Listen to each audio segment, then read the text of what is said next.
welcome to another big edition of the RDFNL Footy Show. Thanks to our friends at Ontime Delivery Solutions. My name's Yeendy. I'm joined by Tara Murray from the Star Weekly.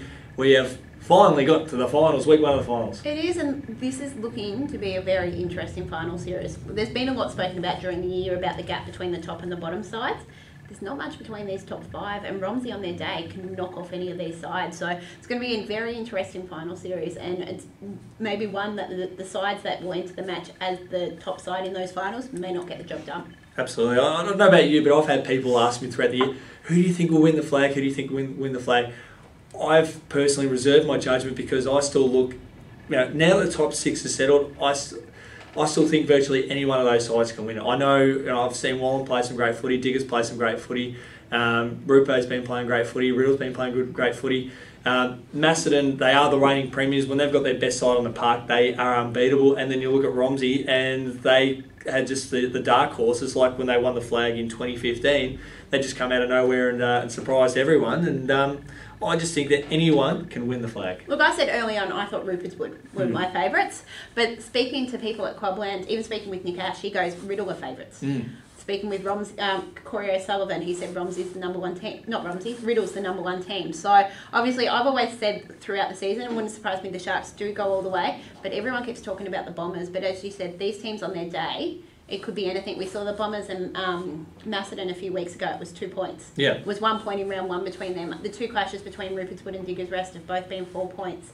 The first match between Wallan and Rupertswood was, I think, 7 points. Yep. So you're seeing a lot of close matches between these sides. Obviously, Diggers Rest and Romsey, I think their last 3 games, there's been no more than 3 goals between these two sides, and Romsey has got a win over the Boroughs. So you look at the matchups between these sides, there's been a lot of close ones. Even Wallan Macedon's another one was a thriller. So the matches between these sides, there has been a lot of close ones as well. So it's going to be whichever side can play the best football for 4 quarters is going to get the win. Now, we sort of spoke about last week about, I gave you my top 6, and I said that there are stories to tell in regards to the rivalry. That I would have liked to have seen Diggers Rest and Macedon because they've played off in a lot of finals together, and Wallan and Romsey, the romance of it. But then you said that, the finals aren't about the romance at all. But saying that, we still get some really good stories to tell. Let's talk up the first game, which I think out of all those those combinations we will see, and there is a bit of romance in this one. It's Rupertswood and Riddell.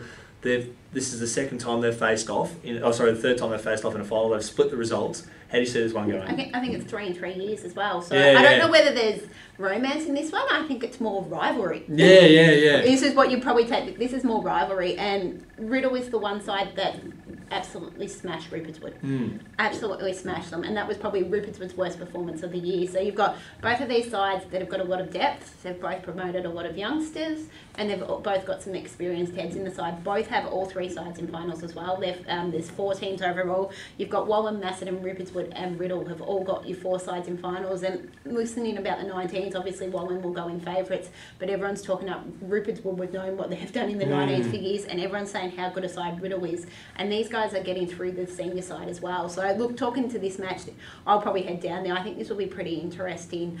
I have tipped the Bombers. Yep. I may not be allowed in Rupertswood's rooms afterwards if Rupertswood gets across the line. But I think this will be a really close match. It'll be interesting to see what the gap is between these two sides. They're both young, both fit and running. And you've got Romsey Park, which is probably one of the bigger grounds in the competition, which probably suits both these sides because they do have those young running players. Yeah, you're spot on there. I've actually jumped on the Sharks this week. I love what I saw from them on the weekend. They played well in the wet weather conditions, but they were able to have other guys sort of step up. And as you highlighted earlier in the week, we could have a few big inclusions into the team. I think the Bombers, they've been absolutely outstanding this year. You can't fault that. 13 wins in as many games. The massive turnaround. You actually called it in the start of the year where the Bombers were slow starters, but once they get their first win on the board, they keep kicking away. Yeah. So that machine is ticking along nicely. But saying that, I think, if I had to pick a winner, Rupertswood beat Wallan, a great quality side on the weekend. I think that'll give them enough ammunition. There's enough confidence, enough unity within that team to carry them forward. I was going to say, Brad at Ruperts was falling off his seat right about now. As well exactly. Too. So they're producing the best TV show online, Shark TV. Got to get around that. So we've got to put in something for the promo there for the following week if they get up. But yeah, look, I think it could go either way. And you mentioned the youngster guys and other guys step up. And like speaking with Nick, he was impressed with Alex Macedon and Jake Sutton on the weekend against Wallan. Alex was actually out of the side on the Thursday night, a late inclusion in only his second game. So, and then you've got Jake, who's in his fifth game, who could still be playing under 17s, and both of them did enough to keep their spots this week. So it's going to be quite interesting to see who sort of stands up and which of these youngsters stand up, and that's probably the key to this match. Both have got a lot of stars, both got a lot of experience, but how the youngsters stand up under this pressure and who sort of plays, because they both have, I think, probably played more 10 under 19s in their side this year, so it's which ones of those guys that stand up, that could be the key. Certainly be one worth watching. It is qualifying final action over at Romsey Park. It is sure to be a belter. We've split who we think will win on the day. Let's talk up the next game, Diggers Rest and Romsey. The loser of this one, well, it's the season done for them. But if Romsey do get up, then it makes the Wallan Macedon game just a little bit more intriguing who goes to that second semi-final. But this game will be played over at Clark Oval. Diggers Rest have played finals on there. Both sides have actually played finals on there last year. How do you see this one unfolding? I think both sides lost finals on Clark Oval. Correct. As well. Yeah. So, look, obviously there's not much difference. I think both Romsey Park and Clark Oval are big ovals. It's sort of, in the end, Romsey not playing at home is probably one thing that sort of favours Diggers Rest. Romsey at home, we all know how hard they are to play there, and this will be quite an interesting one.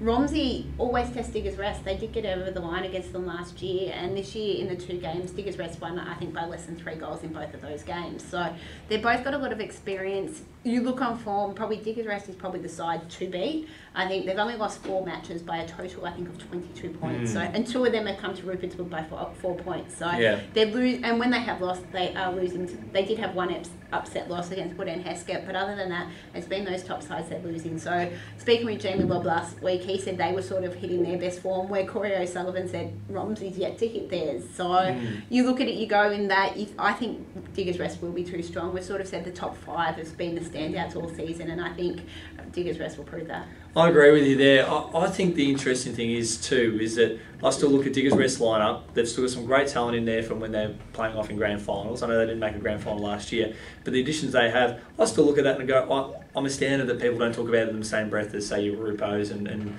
Riddells and Macedons. I know they sort of take the glory, but I just think Diggers Rest are the dark horse of the competition. It is, and I don't think Diggers Rest has had the year they wanted. Speaking with Jamie, he said it's been a pretty frustrating year, because they've had players dropping in and out, haven't they? That's exactly. They've had players overseas, they've had injuries, they've had work. They haven't had their best lineup in, so we probably haven't seen the best of Diggers Rest. And that's one thing they've aimed for all season, is to hit their straps at the right time of the year. They were pretty happy with their performance against Melton Centrals. If they can continue that and build on that this week, it's obviously good signs for them going forward. So we're both tipping Diggers in that one. That's over at Clark Oval. Should be an absolute cracker. I think the interesting thing is about this one, though, is that Romsey went into the final at Clark Oval as favourites last year against Riddell, and the game was over at half time in a bit of a surprise. So they're going to go in as the underdogs here. Maybe they can turn that around, so they've got that on their side. The other game, Wallan and Macedon. This is going to be an absolute cliffhanger. This could be the closest one of the weekend. Saying that, all 3 could be pretty close, but this one could be. We look at it last time, there was nothing between these two teams. I think Macedon just got over the line there. I think it was 2 points or something like that. So it's going to be a classic, and obviously neither of these sides they've been a little bit up and down in the second half of the season. So they've had some really good performances, and then they've had some disappointing losses. You look, Macedon lost to Sunbury Kangaroos, Wallan lost to Melton Centrals. So, and Wallan will probably be disappointed with their performance against Rupertswood heading into finals, but I'm expecting them to bounce back. They've shown they've got a lot of depth and they've got a lot of class, led by Jesse Davies in the midfield there, who will go pretty close, I think, in the league best and fairest, if not win it. He's been a standout there for those guys. So you look at that there, and against the Cats, it'll be interesting who they have in their side, whether they get all their guns back. They do have that premiership experience, which could count for a lot. Yeah, exactly right there. This is going to be a very hard one to tip, and it'd be very hard to see which way this will go. Unfortunately, we have to have a winner and a loser out of this one. Who gets up? I think Wallan. I think Wallan's been the better side throughout the year. They've been probably a little bit more consistent than Macedon. And that's why I think Wallan will get up. I think you've taken the words right out of my mouth. I think its consistency has been on Wallan's side, and they've been an outstanding side this year, and I would not be surprised if they made the grand final. If they play their best footy, that's what they're capable of. Yeah, quite definitely. And we've seen that throughout the season. They have shown they can. Those top 2 sides, they can go with those top 2 sides. at times, and we've seen that. So yeah, look, they could quite easily, as we've said, all 6 of these teams could make a grand final. Yeah. But yeah, I think Wallan will get up this week. Hopefully we see some great results when 5 o'clock rolls around on Sunday afternoon or early Sunday evening. Thanks to our friends at Ontime Delivery Solutions. Tara, thanks so much for jumping on board, and hopefully we get some 3 cracking games on the weekend, and we've got plenty to talk about when we catch up next week. Thanks.